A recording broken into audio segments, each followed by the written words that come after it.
بسم الله الرحمن الرحيم. الحمد لله رب العالمين، والصلاة والسلام على أشرف الأنبياء والمرسلين سيدنا محمد وعلى آله وأصحابه ومن اهتدى بهديه إلى يوم الدين. أما بعد، walaalyaal waxaan ku soo jirnay bisha Ramadaan axkaamteedii iyo fadliga ay leedahay iyo sharafta ay leedahay bishaan ayaan ku soo jirnay. ilaahay wuxuu yiri subxaanahu wa ta'aala bishaan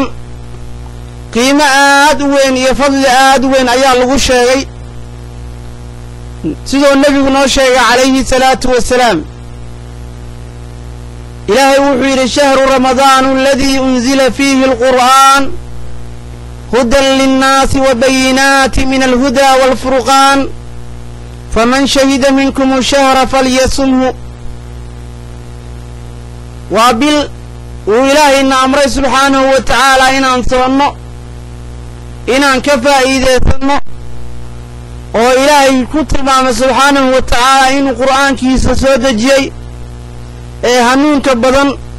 ee xaqa iyo baadilka aan ku kala fahanay inuu ilaahay soo dejiyo azza wa jalla. marka xagga luuqada soonka waxaa lagu yiraahdaa imsaak, mutlaq al-imsaak ayaa lagu yiraahdaa. oo nabi ciisa calayhi salaam hooyadii ummu ciisa maryam bint cimraan markuu ilaahay la hadlayay subxaanahu wa ta'aala markay dhaheen gaaladii maxaad dhashay oo yaa kaa dhalay waxa markay yiraahdeen ilaahay wuxuu yiri waxaad tiraahdaa innii nadartu lirrahmaani sawman falam ukallima alyawma insiya. oo maryam bint cimraan waxay tiri innii nadartu lirrahmaani sawman, ilaahay baa waxaan ugu nadray allaha raxmaanka soon فلم أكلم اليوم إنسيا. ما أنتنا لما هاللي بيتري قف إنسيا لما هاللي بيتري مريم بنت عمران. مركي حاجة وحالقولي إلى ذابيري حاجة اللوقضة مطلق الإمساك. حاجة شرعي كان صانك وحالقولي إلى ذا إمساك عن المفطرات من الفجر إلى غروب الشمس. صانك وحالقولي إلى ذا مثل شرعي ومثل هذا محل شاهد كأنه يهيونا كهذا دون إنه ومثل فجرك إلا غروب الشمس قرح ذا مركب جدك الجشو مثل وحال إلى شرعيا صانك شرعي قاوي مركب ولا عليها كاوي مثل عننا أن توبي إنه ساري هي وإن كهذا دون إنه ما أنت مركب ولا عليها soonku waxa weeye fadli aad u qiimo badan buu leeyahay. mawduucayni hore waxaan ugu soo hadalnay fariidatu ramadaan, faradnimada bisha ramadaan. maantana waxaan ka hadli doonnaa hadduu ilaahay noo kaso subxaanahu wa ta'aala fadliga bisha ramadaan. bishaan fadligeeda waxaa ka mid ah sida hadda aayadda aan ku furfurannay aan ka fahmayno inuu ilaahay soo dejiyo subxaanahu wa ta'aala qur'aankiisa. fadliga ugu weyn ee bilaha kale ugu fadliga badnaatay bisha ramadaan, ilaahay qur'aankiisi ayaa soo degooday bishaan. waxaa ka mid ah yanzilu raxma, waxaa ka mid ah qufraanu dunuub, dunuubtoo la isku dhaafo. waxaa ka mid ah cidqu min annaar, naartoo la iska xureeyo. waxaa ka mid ah ilaahay oo yiri bishaan nabigu ku tilmaamay calayhi salaatu wasalaam shahrullaahi, bishii ilaahay inay tahay. waxaa ka mid ah habeenka ugu horeeya ramadaan nadratullaahi caza wajalla, ilaahay wuxuu fiirinayaa aragti ayuu ku fiirinayaa muuminiinta naxariis qofku ilaahay aragti naxariis oo ku fiiriyana ilaahay ma cadaabaya subxaanahu wa ta'aala oo naar ma arkayo qofka. fadliga ayaa leedahay bisha ramadaan. waxaa ka mid ah yanzilu kalaamuna sidaan hore u soo sheegnay waxaa ka mid ah sixatu jismi jirka oo caafimaad ka helo ramadaanka oo jirka waxa waaye caafimaad ayuu ka helayaa laba qofka haddii badar badan oo cuno maalin walba badar cuno shahwadiisa iyo waxaa badanaysa takaburkiisa iyo kibirkiisa ayaa badanayo laakiin haddii cuntadu iska yareeyo ama soomo caafimaad ayaa laga helayaa soonka waxaa ka mid ah kasru nafs nafsadoo la jebiyo waxaa ka mid ah qahru shaydaan shaydaankoo la qahro waxaa ka mid ah diibu famu cinda allaahi qofka huurada afkiisa ka soo baxayso oo ummadda dhan kahsanayso oo asiga xataa uu kahsanayo ilaahay agtiisa waxay ka tahay subxaanahu wa tacaala dib ayay ka tahay cadiimu alajri waxaa ka mid ah ramadaanka fadligiisa ajir weyn oo ajirka waa laysku laalaabaa bisha ramadaan laakiin bilaha kaleeto ajirka ma lagu laalaabayo laakiin bishaan ramadaan waa lagu laalaabaya ajir weyn baad helaysaa culuwu manzila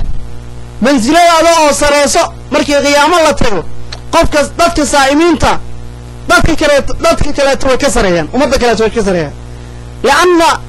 mansiladooda iyo jaahooda ayaa sareeyo soonka ayay ku sareeyaani soonka ay soo soonaayeen baa waxaa lagu sare marinayaa jaahooda iyo mansiladoodii baa la sare marinayaa waxaa ka mid ah sifatulmalaa'ig buu leeyahay qofka saa'imkee qofka sooman fadligiisa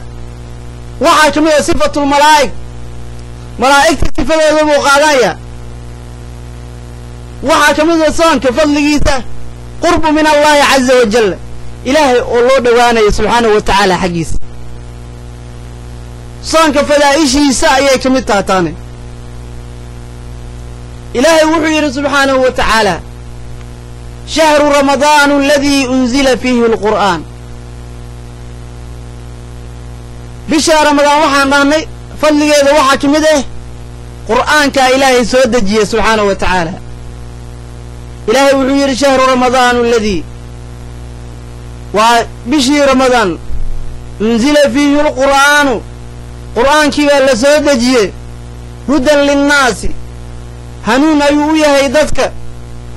iyo wa bayinaati min alhudaa hanuunka ayuu u caddaynayaa walfurqaani iyo kala saaridda xaqa iyo baadilkoo la kala saaro faman shahida qofkii shaahida oo xaadira bishaan falyasumhu buu ilaahay yidhi subxana wa tacala ha soomo marka walaalayaal bisha hortana waajibnimadeeda waa kaasaa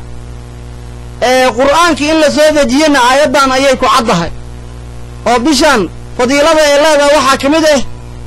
qur'aankii ilaahay oo la soo dejiya caza wajalla yanzilu raxmatullaahi ilaahay raxmadiisa ayaa soo daweynaysa bishaan wuxuu nabigeena yidhi calayhi salaatu wassalaam awaluhu raxma wa awsaduhu makfira wa aakhiruhu cidqu min annaar wuxuu rasuulku yidhi calayhi salaatu wassalaam bishaan awalkeeda waa raxmad buu nebigu yidhi calayhi salaatu wasalaam tobanka ugu horaysa bisha ramadaan raxmadda ilaahay baa degoonayso wa awsaduhu makfira tobanka dhaxane oo bisha ramadaanna waxaa weeye buu yidhi makfira waa laysku dembi dhaafaa ilaahay ummaddiisu u dembi dhaafaya caza wajalla qufraanu dunuub baa la helaya dunuubtoo laysku dhaafo oo ilaahay noo dhaafaya subxaanahu wa tacaala ayaa la helayaa bishaan waxaa soo hartay wa aakhiruhu cidqu min annaar buu nabi yidhi calayhi salatu wasalaam tobankii ugu dambaysay naarta ayaa laysku xurayaa kumanaan oo ahlu naar oo naar oo u sugnaatay baa ilaahay uu ka xuraynayaa subxaanahu wa tacaala naarta fadiilada ay bilaha kaleeto ay ugu fadliga badan tahay bisha ramadaan waxaa ka mid ah naartoo layska xureeyo dad badan oo ahlu naar ahay ayaa naarta laga xureynayaa bishaan ramadaan shahrullaahi bay noqotay bishaan وشهر الله بالي هذا صومال أركن شهر الله وبشي إلهي وادلتي بشي إلهي بلا ضم بلا إلهي واين لكن ثقاته أي الله يريد بشان شهر الله بشي إلهي وي نبي عليه الصلاة والسلام وحيري رجب بشا رجب ليرادو ومدى إذا أيها أسكاله وحين بشا رجب ليرادو يقول فضل بلانتها بلاها كلايتو وحين يقول فضل بلانتها بيري سيدا ومدى إذا يقول غير بلانتها ومدها كلايتو وإلهي محيري كنتم خير أمة أخرجت للناس ومدى لصوصاري ومدى غير كبدن بايدن كي النبي إلهي سبحانه وتعالى أمر بالمعروف معروف كإصفريان ونهي عن منكر حماتنا ويسكريبيا مركا خير أمة ومدى الدم ومدى غير كبدن بان نغني مركا وحيري بشان وحا اسكاله بالنبي عليه الصلاة والسلام رجب ومدى ذا اسكاله مركا سيدا ومدى ذا أولا يضحي أي بلاها كلاتا وحي أغو فضل بالناطب النبي عليه الصلاة والسلام ومدى سيدا ومدها كلاتا أغو فضل بالنطاي أي بلاها كلاتا أغو فضل بالناطي رجب وشعبان باصارت شعبان وحي النبي ويري عليه الصلاة والسلام وبشي يدب ويري أنا اسكاله سيدا عنيا أغو غير بدنها أنبياء كلاتا سيدا أيه أغو فضل بلانتها بيري بشا شعبان ليرا بلاها كلاته نبي سيدا أنبياء أغو فضل بلانيه هاي أيه أغو فضل بلانت شعبان لي ورمضان ومركي محالو شاهد كانوا بشانه رمضان محو نبي ويري عليه الصلاة والسلام رمضان نوحا ويبو نبي ويري عليه الصلاة والسلام سيدا إلهي سبحانه وتعالى مخلوقي سأغويه وأغو فضل بلنيها مغلوقة إلهي سبحانه وتعالى سيدا أيه بلاها كلا تأغو فضل بلنتها شهر الله وابن النبي عليه الصلاة والسلام بشي إلهي شعبان رمضان وبشي إلهي ابن النبي عليه الصلاة والسلام مركا إلهي سيدا مغلوقة أغو فضل بلنيها ده ولا ليالوا وحان مسكحة يعني كسو كوبي كرنمية مغلوقا آد عرقتين إلهي يا فضل بلن هدي آد قوبتدو آد بارتدو الرادي سيد ما أنت وضم wax ilaahay ka fadli badan ma soolaysa waa maya jawaabtu saabay noqonaysa marka ramadaanna waxa weeye bilaha kale toodam marka soo baartid qiimaha ay leeyihiin darajada ay leeyihiin marka soo baartid ramadaan bil ka fadli badan ma arkaysid shahrullaahi bay noqotay nabi maxamed baa yiri calayhi salaatu wasalaam marka waa saa walaalayaal bishan fadligeeda wax aan ku soo koobi karna meeshan ma marka shahrullaahi wey midda kale nabiga calayhi salaatu wasalaam wuxuu yiri dadka muuminiinta in naxariise ayuu ilaahay ku fiirinaya azza wa jalla habeenka ugu horeeya bisha ramadaan qofku ilaahay in naxariise ku fiiriyane waligiis lama cadaabayo buu nabigu yiri calayhi salaatu wasalaam waa fadiilada ee leedahay bisha ramadaan nadratullaahi azza wa jalla min almu'miniina في ليلة رمضان هبينك أوه بشهر رمضان أي إلهي سبحانه وتعالى مؤمنين تسفيرين يا والودا بدافع كل قد من العذاب يقف مؤمن وإلهي سبحانه وتعالى درتس أسرة مي وحاكمي سيدان هورا وصو الشيخني كسر النفس نفس الدوالة جبنية وواحد أركيرتا نوين أو العقل هاي وتاجر هاي oo takabburka iyo kibirka iyo balaayada ku jirta aan la yaabo jirtay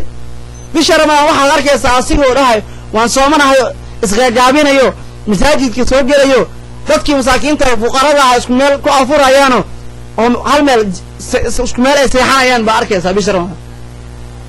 waxay kamid tahay fadliga bisha ramadaan ay kamid tahay qahru shaydaanka ayaa la qahraya bishan diibu famu inda allah باكمد إلهي أكتيسا سبحانه وتعالى ذاتك مؤمنين تهورود أبكوا كسو بحي بشهر رمضان ديب أي إلهي أكتيس كتا عز وجل عظيم الأجر أجر وين أي ليلة بشانو بلا كلا تلميذ معهم bishan waa la isku laalaaba xasanada qof walba wuxuu ajiro sameesto waa loo laba laabaya waxa kamid ah bisha ramadaan fadiiladeeda culuw manzila sarayso hadhoodii qiyaamo markii la tago dadkii saa'imiinta ah ay soomaayeen jahwan iyo darajo weyn ay ilaahay agtiisa ku leeyihiin jahooda weyn manziladooda meel sarayso ayaa la geenaya albaab gooniya ayay jannada ka gelayaan oo waxa waaye jannada albaab gooniya ka leeyihiin ridwaan la yiraahdo baab riyaan albaabka la yiraahdo qof kale kama gelayo buu ilaahay yiri subxaanahu wa tacaala illa saa'imuun albaabka riyaan la yiraahdo dadka saa'imiinta bis baa ka gelayo qof kale qof aan soomeen ama soo soomi jirin qof aan ahayn kama gelayo meesha dadka saa'imiinta bis iskale jahooda culuwooda manzilooda meesha u sareysa bal fiiri albaab gooniya baa loo sameeyay waxa kamid ah bisha ramadaan fadiiladeeda istaciidul janna jannada baa ilaahay wuxuu leeyahay subxaanahu wa tacaala isku diyaari isku qurxi muuminiinteeda saa'imiinta isku qurxi baa leeyahay fadiilada bisha ramadaan ayay kamid tahay fadiilada bisha ramadaan waxaa kamid ah sifatul malaa'ik qofka muuminka ee sooman oo aan badarka cunaynin oo ilaahay dartii u soomay wuxuu leeyahay sifatul malaa'ik malaa'igtana cunto ma cunto waxna ma cabto marka waxaad yeelanaysaa fadiilo gooniya oo bisha ramadaan aad ku leedahay ee leedahay oo saa'im baa noqotay sifadii malaa'igtaa leedahay qurbu cindallaahi ilaahay agtiisa waxa weeye u dhawaatid bisha ramadaan fadiilada ay leedahay ayay ka mid tahay walaalayaal wuxuu nabigeena yidhi calayhi salaatu wasalaam xadiis waa abi hurayra uu warinayo wuxuu rasuulku yidhi calayhi salaatu wasalaam kullu camalin ibnu aadama lah camal walba ibnu aadamkaa iska leh ani ma iska lehi buu nabigu ilaahay leeyahay caza wajal xadiisulqudsi wey kullu camalin ibnu aadama lah camal oo dhan ibnu aadamkaa iska leh ila soon soonka ma ogiye inta kaleeta wuxuu ilaahay ku tilmaamay subxaana wa tacaala wax ibnu aadamka iska leeyahay oo waxaa la yidhi culamadu waxay yidhahdeen xadiiskan markay fiirinayeen waxay yidhahdeen salaada in ilaahay loogu sharig yeelo oo qolo kaleeta lagu caabudo baa laga yaabaa marka soonka shiriik ma gala baa la yidhi dee soon qofku waxaa waaye liajlillahi inuu u soomo maahane waxa waaye qofka cibaado ma ahan oo maaragtay ilaahay lala sharig yeelo ama lala leeyahay ma ahan waa cibaado ilaahay keliya uu leeyahay subxana wa tacaala ila soom buu ilahay yidhi waa la reebin nafdiwe wuu nafdiyey ilaahay cibaadooyinka kaleetoo dhan wuxuu yidhi ibni aadamkaa iskale oo waxa weeye qofka haddii uu dukanayo nin wanaagsan baa tahayo waa dukanaysaa in la yidhaahdo oo istusus ka noqoto oo waa la arkaya nadariyaad baa la yidhahda cibaadooyinka kaleeto haddii uu dukanayo waa sida hadduu sake u bixinayo waa sida jah buu bini-aadamka ugu raadinaya laakiin soonka jah bini-aadamka uguma raadinaysa marka saa buu ilaahay u yidhi subxaana wa tacaala anaa iska leh ilaahay saa buu u yidhi laakiin cibaadooyin kaleeto ilaahay wuxuu u nisbe sheegay ibnu aadamka u nisbeeyey ilaahay subxana wa tacaala ila som fa innahu lii anaa iska leh buu ilaahay yidhi wa ana ajzii bih anaana ka abaalmarinaya dadka muuminiinta ee ii soomay oo aniga dartay u soomay anaa ka abaalmarinaya buu yidhi wasiyaamu junnatun fadiilada soonka waxaa ka mid ah gaashaan ayuu kuu noqonayaa soonka wasiyaamu junnatun buu ilaahay yidhi subxaana wa tacaala soonku wuxuu kuu noqonayaa gaashaan buu leeyahay ilaahay subxaana wa tacaala wa idaa kaana yawmu soom haddii maalin sooma la gaaro oo qof ku dacniyo oo dhibaato kuu geysto waxaad tidhaahdaa innii saa'imun innii imru'un saa'imun war anigu waan soomanahay dheh oo ha la diririn oo xumaataha samaynin oo faxshi ha samaynin oo wax dhibaato kuu keenayo oo soonkaada burinaya ha samaynin nadrada haweenkoo la fiiriyo oo laga tago fadaa'isha bisha ramadaan ay ka mid tahay haweenka inaad fiirto waddada markaa maraysid iyo wax dhibaato kuu keenayo o dhan waa inaad iska ilaalisaa soonku waxa weeye dhegta waa inaad ka soontaa indhaha waa inaad ka soontaa badarka iyo biyaha ka soon kaliya looma dhihin walaal marka xadiisku wuxuu cadeynayaa qaybtiisan dambe qofkii kula diriro inaad maaragtay wuxuu ahay aad tiraahdid innii saa'imun war anigu waa soomana walaalow falyaqul innii saa'imun baa layidhi waxaad tidhahdaa innii saa'im war anigu waan soomana dheh waladii nafsii muxamedin biyadii laquluufun famu saa'imu adyabu cinda allaahi min riixi lmiski geedka la yidhahda miskiga waa kaga uud badan yahay ilaahay agtiisa qofka uhurada iyo waxa korkiisa saaran afkiisa saaran bisha ramadaan marka meel oo aan badan aad joogtid oo dee huurada iyo afkaa saaran tahay oo aan sooman tahayna huurada ilaahay subxaana wa tacaala wuxuu ku tilmaamay ilaahay agtiisa inay uga fadli badan tahay bahalka la yidhahdo miskiga oo waxa carfo waxa ugu carfan badan waxa carafta badan waxa ugu caraf badan miskiga ilaahay agtiisa waa ugu badan tahay baa la yidhi qofka huurada afkiisa saaran tahay miskiga kaleeto waa ugu caraf badan tahay buu ilaahay leeyahay subxaana wa tacaala agteeda marka walaalayaal soonka fadaa'ishaas oo dhan buu leeyahay annagoo uga hadli doona mawaadiicdeena soo socota in sha allahu tacaala waqtiga oo aad noogu yar aquulu qawlii wasalaamu calaykum waraxmat ullaahi wabarakaatu